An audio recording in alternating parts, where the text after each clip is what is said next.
I think that the earth is evolving. In my experience, people are moving from the solar plexus into the heart. And part of that movement is finishing unfinished business. So some of the wars and stuff like that are very much about unfinished business. Another element of evolution is that things come to the light. Man's inhumanity to man has been here since man's been around. But there's been a lot of nice veils put over it. People were just not aware. Now people are becoming more aware.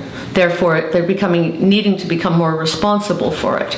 A third element, and I don't like saying this, but I've worked around the world, and time I've worked in a trouble spot, I found the news always lies. Journalism always lies. It's never as bad as they say.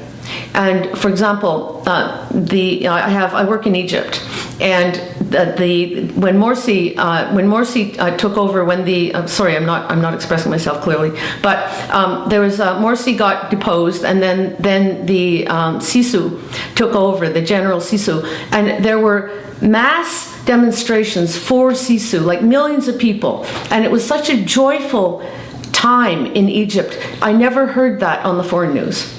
All of my students were telling me about how wonderful the experiences were and how the thousands and millions of people were walking in the street in support of Sisu. And I've never heard anything on the news.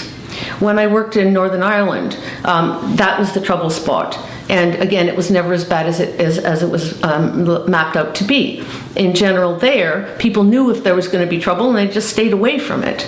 So that's another element, and I don't know why the news is doing this. I don't know why they're so dishonest. And they also, in the TV programs, there's all of the programs that seem to encourage violence, and I really don't know why that is.